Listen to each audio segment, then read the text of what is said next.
Hey, I'm Willie from Fungi Ally. I'm here with Kevin from FUNJ Shrooming. Thanks for having us today. Thanks for coming. It's a beautiful Yeah. day. Oh yeah, you want to tell us a little bit about your farm? Yeah, sure. So we're growing various types of specialty mushrooms here. Grow about 120 pounds a week. We do it all indoors, past the greenhouse, and I'd love to give you guys a tour. Yeah, cool. And we're up in Burlington, Vermont. Yeah, we're out here in South Burlington, right outside the big city of Burlington. Yeah, Perfect. Let's check it out. let's go.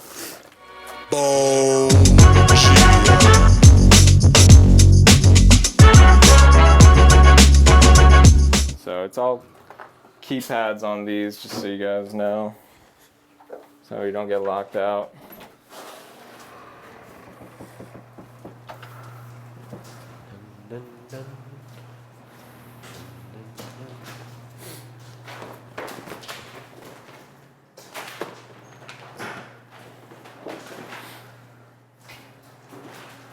Yeah, so it's nice and cool here in the hallway, but it's so not nice. it's not going to be like that. Really? Well, we have the garage door open just so air flows into the greenhouse. Yeah. But Uh-huh. yeah, So it just gets a little hotter. you're gonna feel it.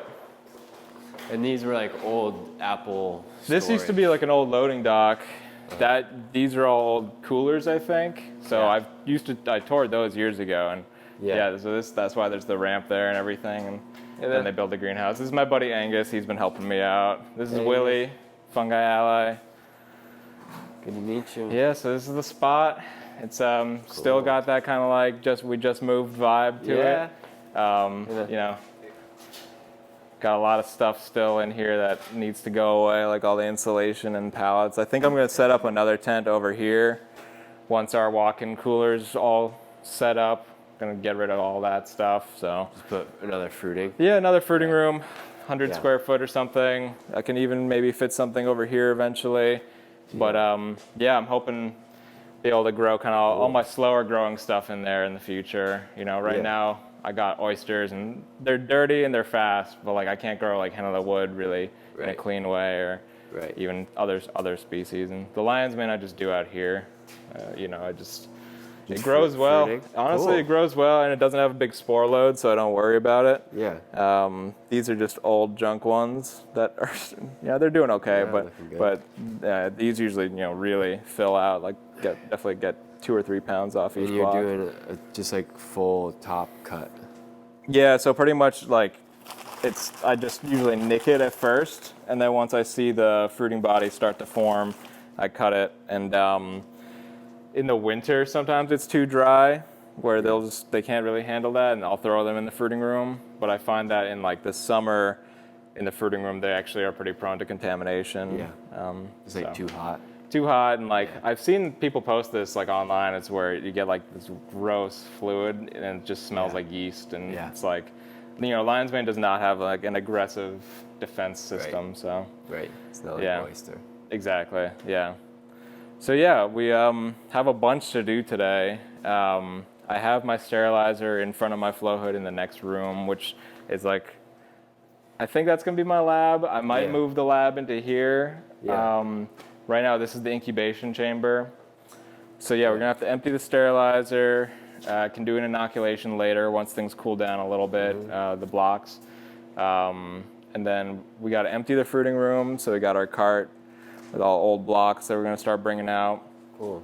And then we're gonna put in new blocks. We got some like 70 of them to throw in. Yeah. We do that about every week, 70 Great. blocks. Great. Various oysters and lion's mane, and then probably some to harvest. I was bummed because last night I was here and I was like, these mushrooms need to get picked Yeah, today it's or like tomorrow. time. They're gonna be gross. Yeah. So it's still good in there. There's still a couple nice blocks, but it would have Yeah. been pretty.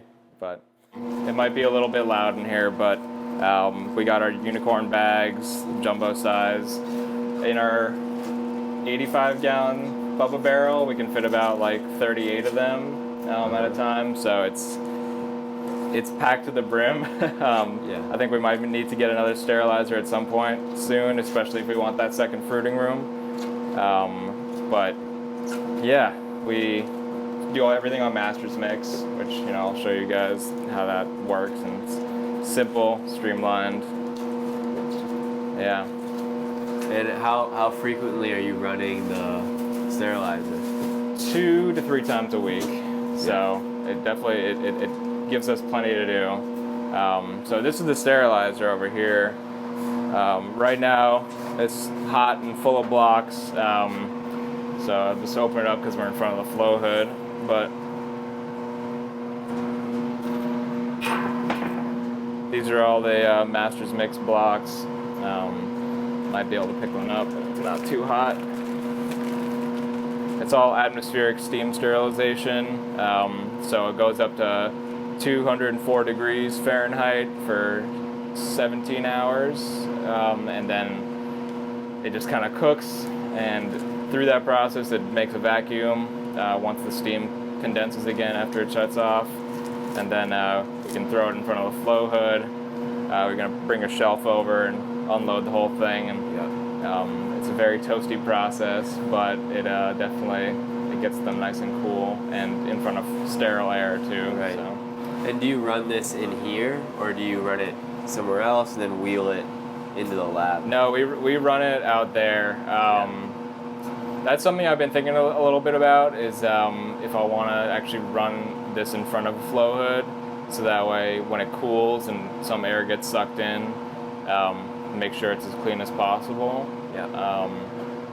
But as of now, the way we've been doing it for 1.5 years is just running it and letting it turn off, in ambient air, and then getting it to cool in front of the flow hood as fast as possible. Yeah. Yeah. Cool, and that works. It does work. Yeah, we have a pretty low contamination rate. We were getting some contamination before from like bacteria and not even mold. But I think it's because the scoops we were using maybe weren't getting clean enough. So now we just start pouring all our spawn, which I'll show you guys that later. But none of the blocks that I think are in that incubation room right now look bacterially contaminated, at least. So cool. Yeah. It's the incubation room.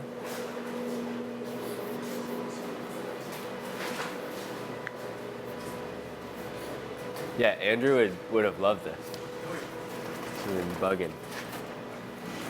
I'll bring this out in the light a little bit, but pretty much we have the shelves in there with the cooled blocks, and after we inoculate, we put it right back on the shelf, and then as soon as they're all sealed up and inoculated, we bring them into our incubation room.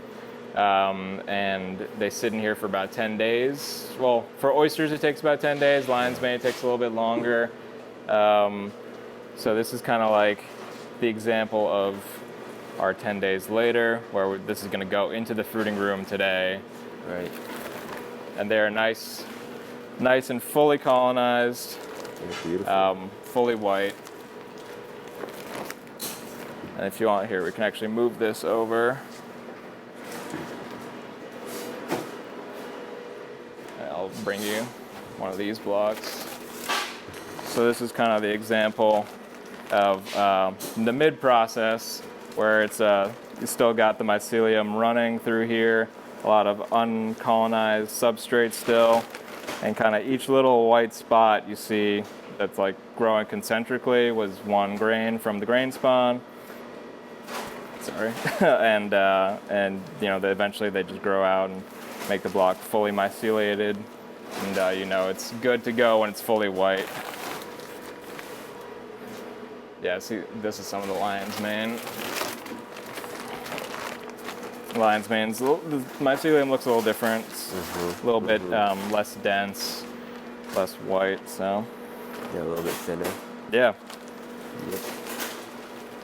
And is this this is just like ambient. This is 70 to 75 degrees I found is the best for getting the mycelium to run at the rate that we need without too much contamination forming or anything. So and over here we have some grow kits going. I know you guys do grow kits. Just do the 5-pound blocks for these, or we do our 10 pounders, those jumbo kits we call them. Yeah. But yeah, the 5 pounders are nice for people who just want to try it out. So we just did these on Friday. That's kind of the really early stages of mycelium running. Yeah, and these are stationary. They don't need to roll around too much because just need to move them when we pack them. Yeah, and then I guess we can go in the fruiting room, right? Yeah, it's great. Alrighty. Got the light on in here. Usually I'd wear a mask, but for the sake of audio, no mask. So yeah, this entire wall was like full of fresh oyster mushrooms yesterday, and I left what I could. Still got some good ones going. Phoenix oyster, one of my favorite mushrooms to eat. Some people call it the Italian oyster or the summer oyster. Just got a really dense cap, small stem, really tasty. So we do that year round. We got blue oyster over here.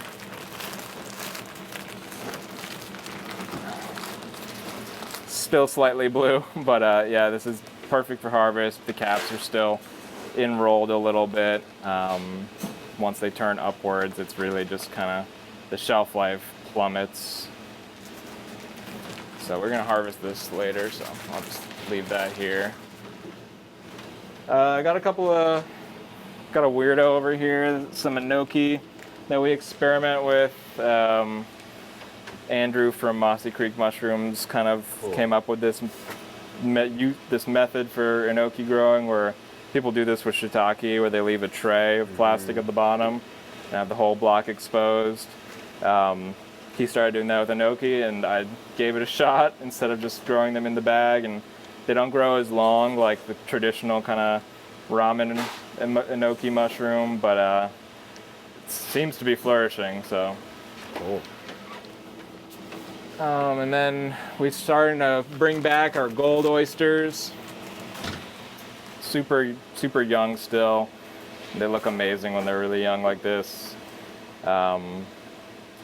I really like them. It's a really delicate mushroom. Got like tons of little baby oysters in a cluster, and got a beautiful color to it. So, Do you ever cut when you see pins under the plastic here? Do you ever like cut that out? Or you sometimes like, I do. whatever? Sometimes. I mean, maybe it wouldn't be a bad idea to cut those.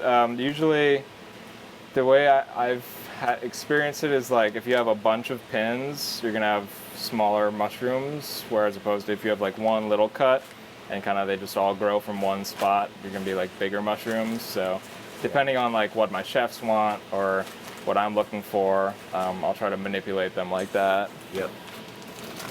But stuff with like black pearls, they really like to grow underneath the plastic. So Yeah. I might free them like that.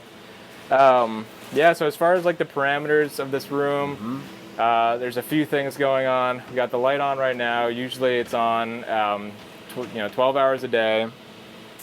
Just cool temperature, LED. They kind of give more of that blue spectrum, which mushrooms like. Some people even run like purple lights in their grow room, which I think would drive me crazy. But this like is harvesting, like whoa, what's going on? I mean, like people can change the color and everything, but I like it like this. I might change it in the future, but and then we got our humidifier system, which is pretty much a regular tote, 27-gallon tote. We have a fogger in here, so I'll remove this. This is our AC is ducting right through this fan into here, and that way the cool dry air mixes with the moist fog, and they don't have to fight each other in the room. So let's see if we can. This is our mist maker. Hard water's just building up some scale on that, which we're working on mitigating that. But yep, they're just kicked on. And it just works off of a float sensor. This is the float? So this is the float to keep the water level up here. Just, it needs a lot of water because it makes a lot of heat. And then it has its own sensor. So it has a float in this ridge to keep it level with its sensor. And then as soon as it drops, it goes in. Once the water hits the sensor, it turns back on. We got a UV light on in here that not on right now, but will be on later tonight just to kind of keep things sterile. Oh, We cool. still try to keep it clean as we can. And we found that running fresh air into it to push out the fog, as opposed to just having a fan sit here and use like the ambient room air, keeps the water a million times cleaner. And yeah, we just kind of let that go up into a circulation fan. That helps distribute the humidity and also mitigate dead spots where there's just high CO2, maybe in a corner. And we do have some issues with CO2 just because it's a new fruiting room setup and you're always dialing things in. But generally, this kind of circulation helps stop that. And, I guess I love this setup. The AC coming in it was right here is so good. Yeah, I mean, because last year I think you came by and I was so much blotch in my room. Yeah. And this helps give heat, get rid of the heat, and also helps kind of keep things clean in the water itself. Right. And before I did that, no matter how often I changed the water, how often I ran the UV light, put in peroxide, anything, it would just turn orange pretty much in a few days. And it was just it saves on labor doing this setup. So cool. Yeah, I just set that up though, and it's a challenge always, just trying to keep the parameters in line with each other. But that's kind of that's the art of it, I think. It's a lot of science in mushroom growing, but I think that's kind of the artistic side, is you need to get to know your grow space, and you need to keep an eye on it, because as many sensors as you have, you still have to kind of be on top of it yourself. Yeah. And then I guess on that last note of the CO2, we got our sensor over here. Try to keep it a little lower in the room because carbon dioxide is, it sinks generally. And that's why on this side, we have our exhaust over here, just kind of pointed downwards at the bottom of our room, further away from the humidifier. And this kicks on, I think, for like 8 minutes at a time with like 5-minute breaks. And that will just kind of clear out the CO2 as best as it can without getting rid of all the humidity. So yeah, I think that's generally how to keep the fruiting room running. Cool. You want to tell us about the tent and the shelving? Yeah, sure. Yeah, so the tent is just a regular kind of grow tent for, most people use indoor plants or cannabis or something in these types of tents. Mm-hmm. Really good for mushroom growing too, because it's just super easy to set up. You don't need to worry about building anything, and I can insulate it myself, and it's mobile. It's literally just this kind of metal skeleton with a mylar kind of sheath around it. And I like the reflectivity of everything. It helps ensure that mushrooms that need good light get good light for their color development, like these gold oysters. And yeah, generally it also kind of helps keep heat in or in the winter, or keep it cooler in the summer, just because it reflects everything. So is this 12 by 12? No, it's a 10 by 10. So yeah, this is only 10. 100 square feet, about 7 feet high. And we grow one side of the room at a time, essentially, and we're going to have maybe some slower growing stuff in the middle. Before, it used to be really packed in here, and you really couldn't walk around without bumping into mushrooms. So hopefully we'll have another room for that, to keep our productivity. But yeah, we'll do one shelf, and just from one side, and just from that we get about 100 to 120 pounds a week, including the lion's mane that we grow outside of the fruiting room. So yeah, it's really efficient for such a small space. And then we don't even have the bottom shelves fully racked. That's usually where we'll keep our second flush. It's a little bit higher CO2, not ideal conditions at the bottom, I found. There's also kind of ports you'll see just to let fresh air in through here. So it's not just pulling a vacuum when the exhaust kicks on. Right. And so it's not ideal conditions at the bottom, but when we stack some stuff there, for second fruiting, like the Phoenix oysters, like these, or the snow oyster. I didn't talk about this one. Yeah, this snow oyster. Kind of kicking this one out for the gold oyster. Yeah. Good in the winter. Kind of has that winter vibe to it. But they do really well on second fruitings as well. So. Yeah, it looks like a solid second flush. Yeah, and I can show you, we had some dinner plate mushrooms growing off of all these. I don't think there's anything left, but I mean, this one's coming out as a second flush. I can even pick that. Yeah, I really like them. They're a tasty mushroom. Yeah. Pretty similar to the blue oyster, but a little bit softer. So I guess the design of these shelves came from a lot of trolling around on various internet forums. I just kind of was trying to get inspired, seeing what other people were doing for the least amount of money. So this is just some pressure treated lumber to kind of be the base of the frame, and PVC conduit tubing that, luckily these are flexible. Some people use metal ones, but if the shelves kind of are not fully aligned the right way, you can just kind of get it in there. And they obviously carry a lot of weight. We can fit usually around 8 to 10 blocks on one kind of section of it, which decent bit of weight for just some plastic to hold. About 100 pounds. So yeah, and we'll have 8 layers, or 8, I guess, sections times 8 blocks. We got around 64, and if we get 2 pounds off each block, it's over 100 pounds easily. Yeah. Per harvest cycle. So yeah, I really like this design. It's efficient. It doesn't have wheels, which is the worst problem, but the thing is with the tent, it has that huge lip in the front, which wheels wouldn't really be able to go over reliably anyway. Yeah. And these metal racks are really good too. They're standard for mushroom farmers. They're just super easy to clean. Don't really get super dirty in little crevices like plastic does. Great. Yeah. Great. Angus is making some of these Masters Mix blocks. So we start off making it dry. We're actually going to build a kind of like a hopper, semi-automatic hopper that we can just kind of pull a lever and fill it up with what it needs. So it's 2 pounds of hardwood fuel pellets approved by the organic certification we're working on, and organic soy hulls in here. So 2 pounds of each, and then we add 6 pounds of water about. So it's kind of like a 60% hydration rate. Super dusty process, but yeah. Luckily we've been wearing masks all year anyway, so. Yeah, used to it. Yeah, exactly.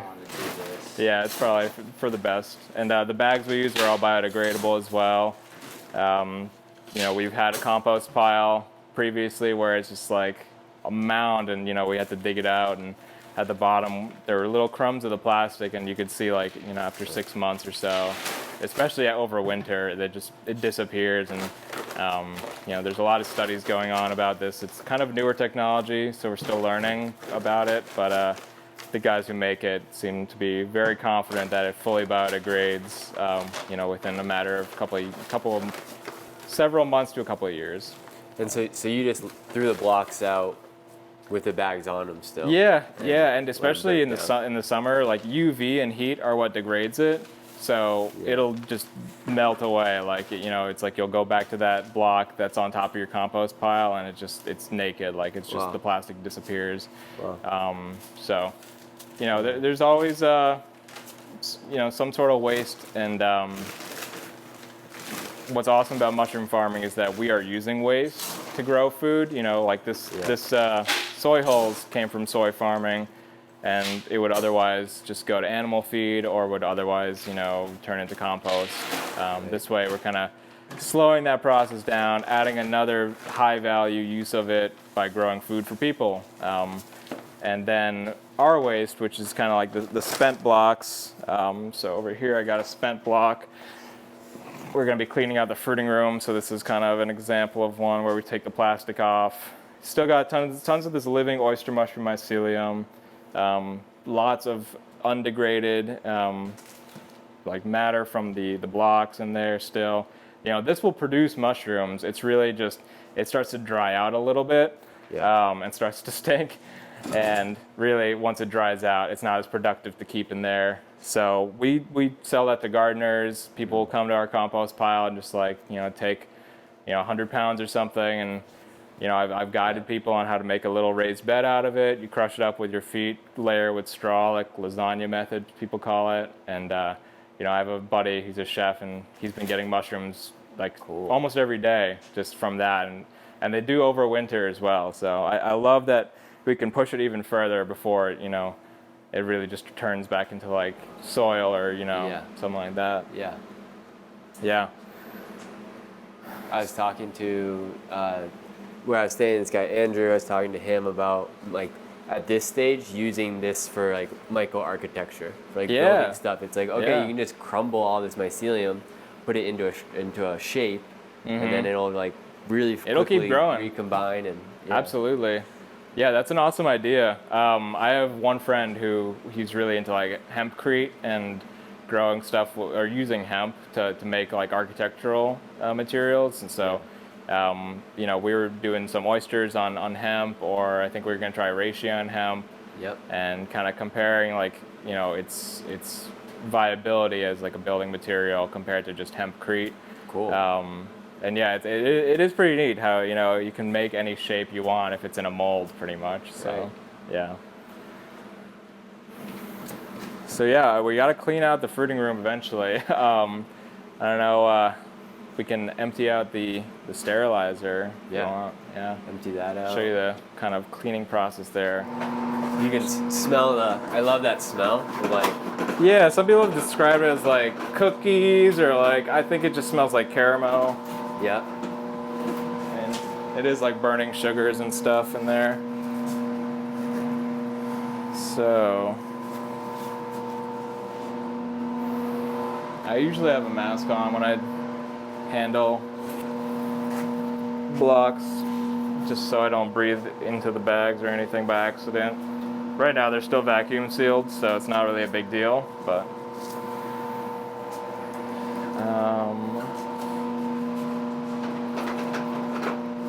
just gotta move this.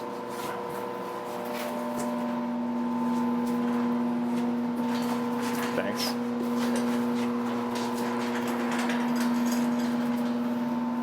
It's a little bit of like a tedious process, just because it's a lot of cleaning right now.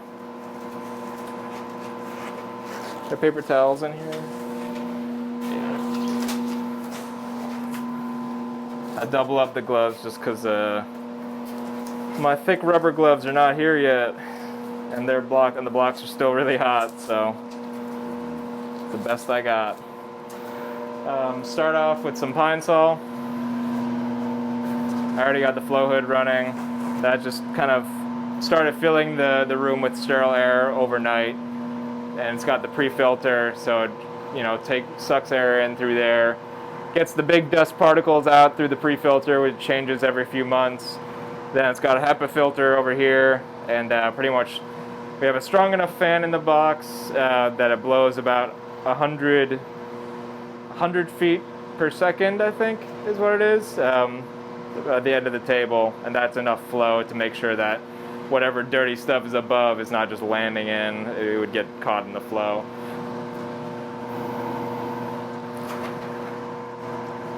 Tons of pine sol, just kind of get everything cleaned up. And then we're going to do alcohol.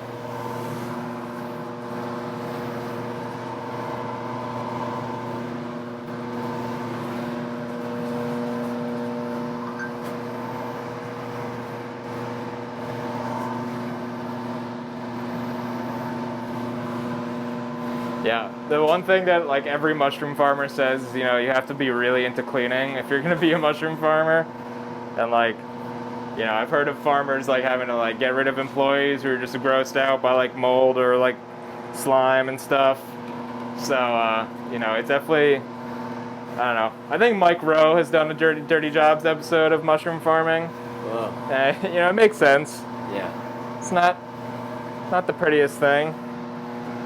I think honestly people at the farmers market think it's dirtier than it actually is. Everyone asks me like if I have a cave or something. And I'm like, no, it's like a grow room. It looks pretty clean.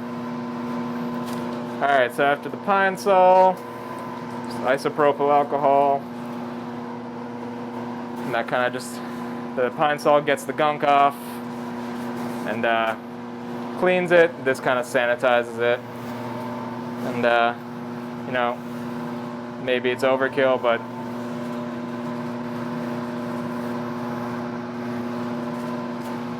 at least I feel good about it now. And then I just spray down some alcohol on the shelf we're gonna stick the blocks on to cool. I'm gonna start up here, that way it'll kind of go through.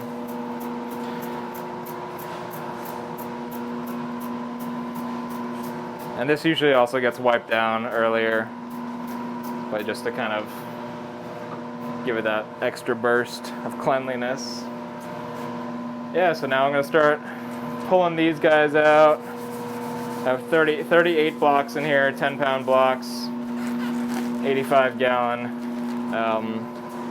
barrel sterilizer. All operates on atmospheric steam, so it's under just atmospheric pressure.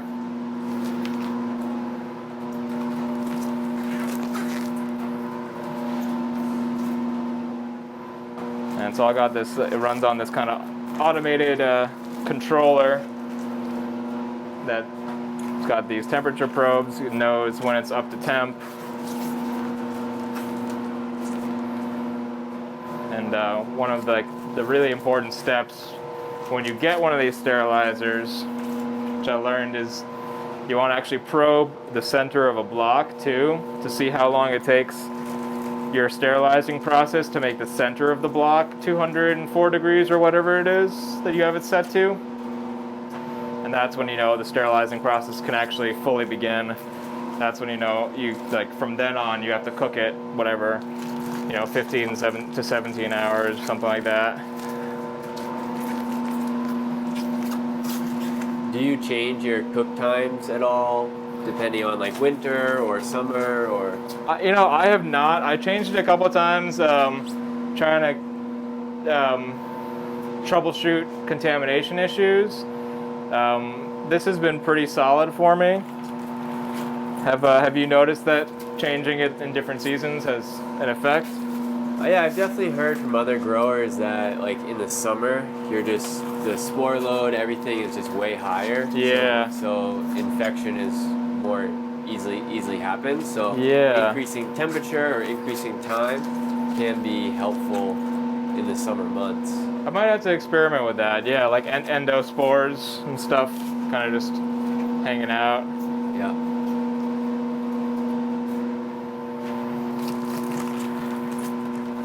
One of the first farms I visited was Simply Manna in California.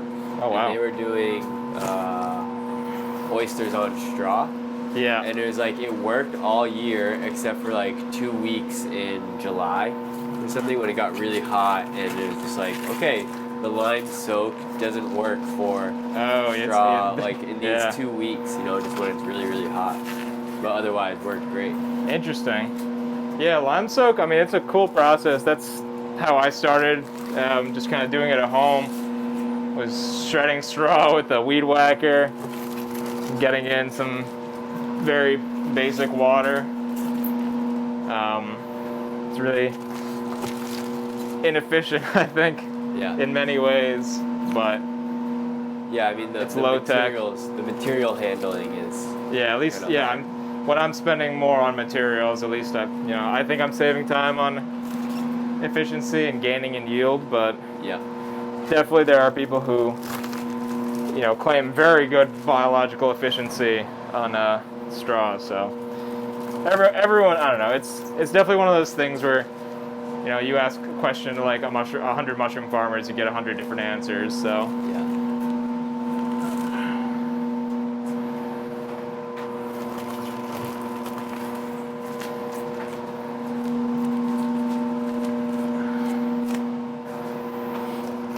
oh almost done. Can imagine this is a really fun job when it's super hot out.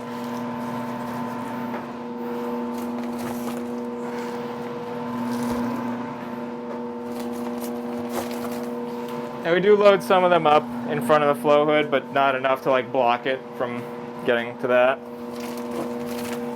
It's our process might not be perfect, but we don't have a perfect space.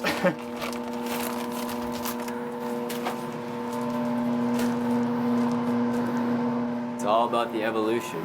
Yeah, it's all about constantly improving and not getting too comfortable, you know? There are definitely things that we used to do which were much less efficient. And so is this how you pack them all the way up? Yeah, it's we do 6 around the rim and 2 in the middle for the 10-pounders. We get 8 on each layer, and I honestly don't think I could fit another. Yeah. But like that was one thing. We used to like kind of just squeeze as many as we can, and we thought it was efficient, but it was not being efficient.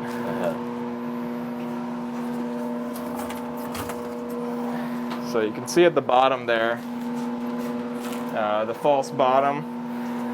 So that is just so they can have something to support them, to stack. But underneath is water being kept at the same level with a float valve. So this gets hooked up directly to our water supply. And then we have a heating element down in there. I'll be able to show it to you actually in a second. Let me just get this stuff out of the way.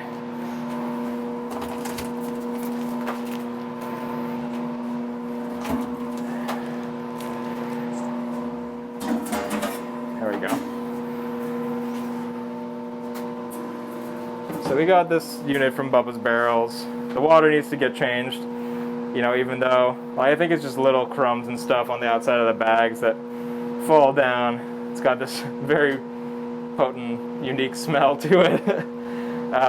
But yeah, we got our heating element, 6,000 watts.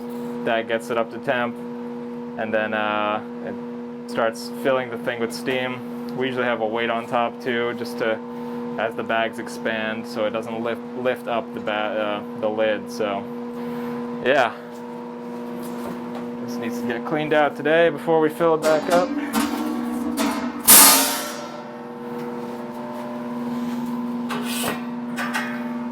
And these bags, you know, they don't need to cool too long. I usually do it overnight in front of the flow hood. I guess technically we could do it sooner than that, but you know, I don't like them being too hot. I don't want the mycelium to suffer from being in substrate that's too hot. Oh, I don't want to tip this.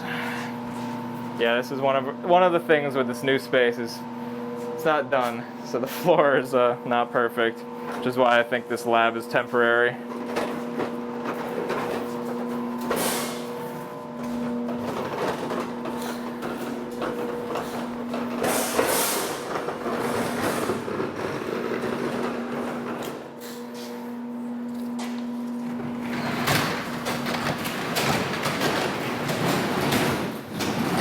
So I'll usually dump this just right in the floor drains down here. You already closed the door? Huh? Already close this door? Yeah, sure. Good call.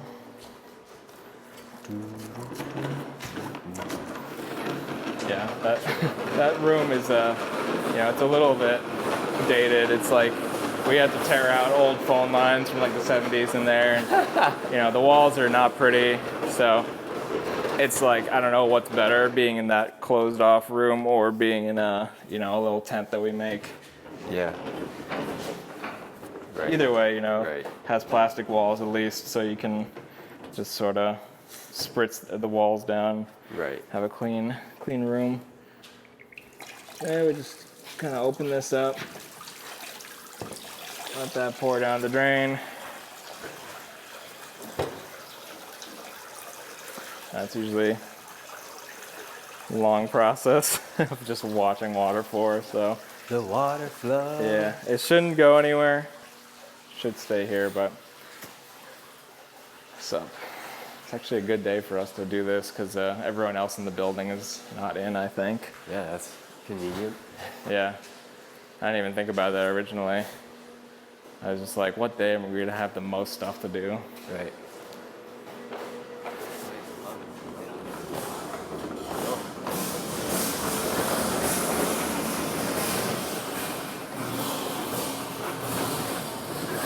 Okay, so the sterilizer lives there.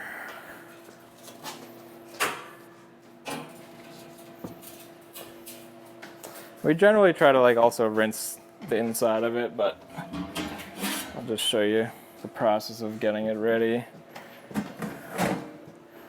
So first things first is I always make sure the water supply is going and that the bottom is filled. I ran the heating element once, forgetting to fill the bottom, and they break instantaneously, just from the dry heat, I guess.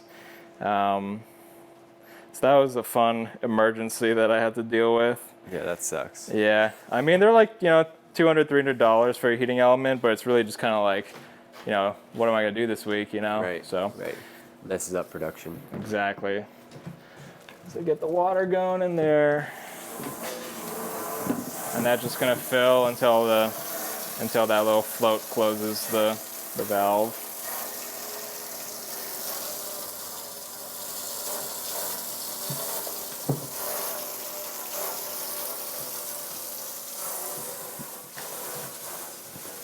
Yeah, we got like 6 pounds of water going into each of these 10-pound bags.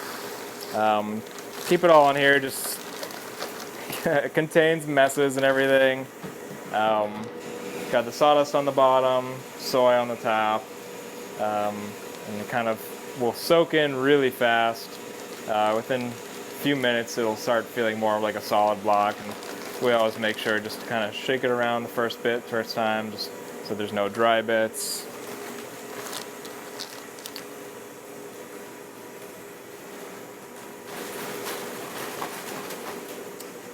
I'll actually leave this one out because once it's more firm, I'll be able to fold it up. And so you kind of like wait for a minute or two to let it. We usually, so the absorb. first 5 or 6, we just kind of have to fill it up and let it get hydrated. And then once that's done, we're in like a cycle where I'm folding one, he's filling one, and like there's always fully hydrated ones ready to be folded. Right. And it is one of those things where if you give it too much time, like if I just let this sit for an hour, it's gonna be like a huge cake, and it's gonna be really tough to fold. And then if they take up too much space in the sterilizer, it's gonna be tough to fit as many as we can in there. Sometimes we'll have to just put on tons of cinder blocks or something just on top, compress them, because I won't be able to compress it. But so yeah, now it's a little bit firmer. And I just kind of fold it on the gussets like this. Get nice down to the block, get it nice and compact. I'll even kind of usually just put my body weight on it, and I get that tuck underneath. And that's how I know if I can fold it well underneath, and then it's going to be dense enough. Put one in there. I'm going to do 8 on each layer.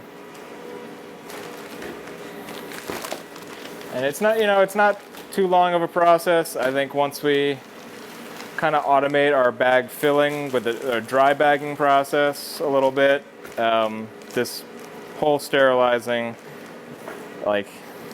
day will take much less time, because this only takes about 30 minutes folding all of them. And have you noticed a difference with filter patch in or out? Is it kind of like, oh, whatever? I have never really experimented with it too much. Yeah, like as opposed to like getting the filter patch in there like that. I don't know. I haven't really tried that too much. I usually just kind of have been doing it the way I do it, where filter patch on the outside and then the flap is against the wall or against another block, just so it kind of stays firm.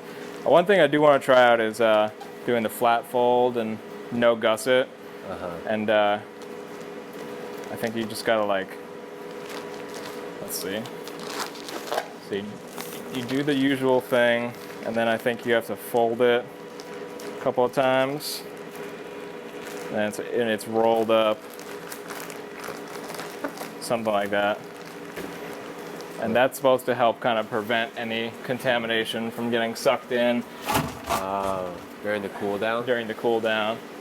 So that's one thing we're going to experiment with, see if that helps anything, any sort of, the colonization time or something like that.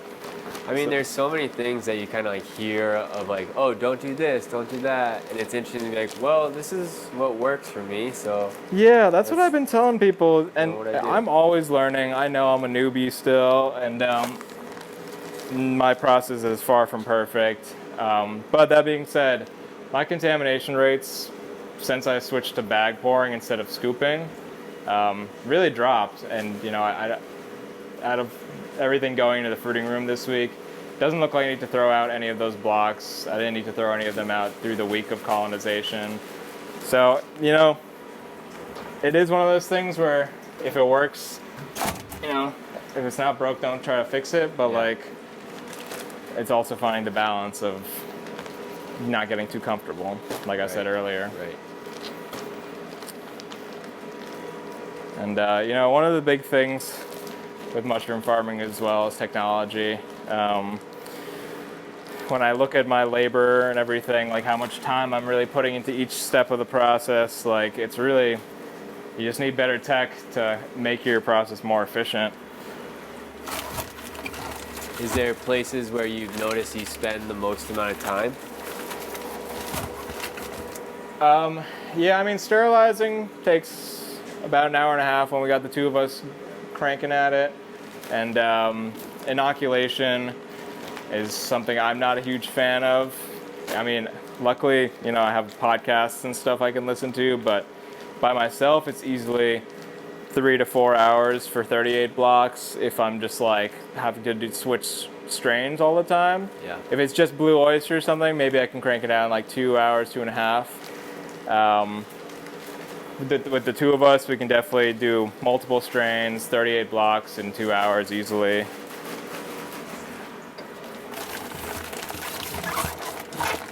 But, like I see online, you can get these awesome bag sealers where instead of having to impulse seal everything individually, you just kind of slip it in and it automatically will seal it. And that's definitely high on my list of new toys that I want.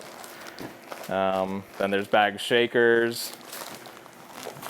I've timed it, and doing it by myself, I can get one of the sterile bags from, breaking it apart after sitting on the shelf to inoculated to shaken and sealed up again within 2.5 minutes per block. And it's kind of like you're trying to beat your personal record, I guess. Trying to get more efficient with it. But at some point, you reach the limit. Right. Yeah, and that's where like the technology and new equipment and it's amazing the last 4 or 5 years. All the like dry bagging tech and even Master's Mix, there's like in the 10-pound bags, like all these things that really increase efficiency. Yeah.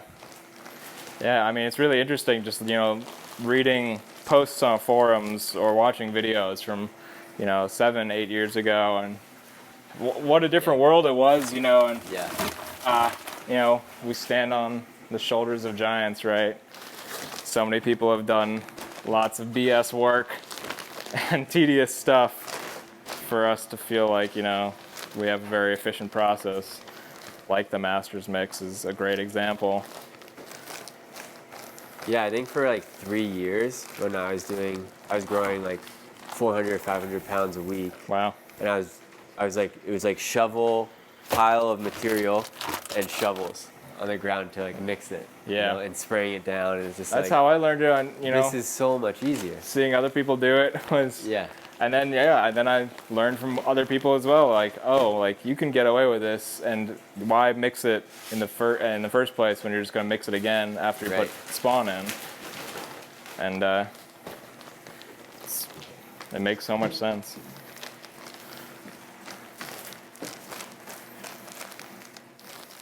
Can't wait to get rid of this system just because it's kind of bulky and inefficient, but I use these plastic tubs and, you know, they work. They build a little condensation.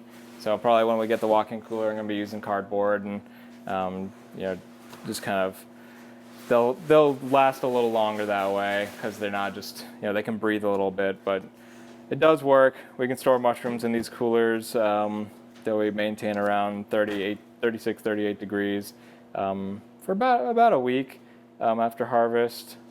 So yeah, we trim them up, put them in these little boxes, about like 3.5 pounds per box. So they're not like overstuffed. I just got holes poked in them. That was fun. And this is like a modified chest freezer? Yeah, they don't make chest coolers, I don't think, or I haven't found any. So yeah, just have a chest freezer set on a thermostat, set to 38 degrees right now, but and yeah, so you know, it goes up a little in temp. And the reason I don't like it is just because it has this kind of freezer plate in the front, so it's going to be very, very cold in the front, and that kind of futzes with the condensation in there, as opposed to the walk-in cooler, which, you know, we'll be able to store hundreds of pounds in there and be all set. Yeah. So yeah, I mean, right now we have a light. I think most of it works. We just need to kind of get the electrical situation all finished up in here. So This used to be a freezer as well, but I think it's easy enough to convert it to a cooler. So you won't do like a cool bot or anything there. It's like you have the condenser. We might have to. I mean, the condenser and evaporator seem to be okay. Yeah. But something's wrong with the circuit. We just tried to turn it on, and we just had this new circuit breaker put in. And as soon as this got turned on, it tripped it. So right. I have a cool bot and an AC that we can use. So we'll see. But cool. That'll be a nice upgrade. Yeah. We've experimented a lot with this one, just trying to work with our chefs and see how they like it. So we were having some trouble with it in the fruiting room when it was getting hot. Yeah, mostly last summer. We just noticed very high contamination rates, and you know, there are things we could mitigate contamination, but the reason we brought them out here, you know, there's that side of it, but also just to maximize our efficient use of space.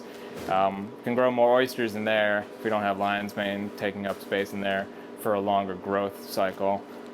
So yeah, we just grow them out here on a shelf. They don't have a huge spore load, and they grow slow, but you know, they're not really taking up a whole lot of space, and we can grow enough for our needs at least. So. Are you adding humidity, or is it just kind of like, oh yeah, ambient? It's pretty ambient, yeah. I've only noticed them start to yellow and dry in the dead of winter, which is when we'll put it back in the fruiting room. And when we sell grow kits for lions, maybe we tell them to do the same thing. Sometimes maybe, you know, if it's dry in your house, you know, put like a little like humidity chamber or something, a little bag or plastic wrap over it. Because yeah, they don't like getting sprayed. That really creates a lot of contamination issues, especially with lion's mane. And they maybe grow a little bit slower just in ambient air, but it's we still get a lot of good efficiency off that. Off each block we'll get 2 or 3 pounds. So cool. Yeah, that's great. We've even tried like just growing it in the bag without ever cutting it open, and like I think that's what happened here. So like this is an example that it kind of got lost in the move. So we never even cut it open. So if we just cut it open, and yeah, I might eat this or something, but this is just a cake of lion's mane, and it'll keep growing just in that high CO2 environment within the bag. I'm not gonna sell this, but like, you know, it's good lion's mane. You can definitely make medicinal extracts, or you know, fry it up or something if you wanted. So yeah, it's an interesting mushroom that just does this, makes this cake. It just makes like fruiting mass. Yeah, it's like kind of looks almost like a little bit like coral when it's in highest CO2. You can see like that texture that I'm talking about right here. Yes. Kind of looks a little bit like coral-like. It's little kind of tendrils before it turns into like this actual dense fruiting body.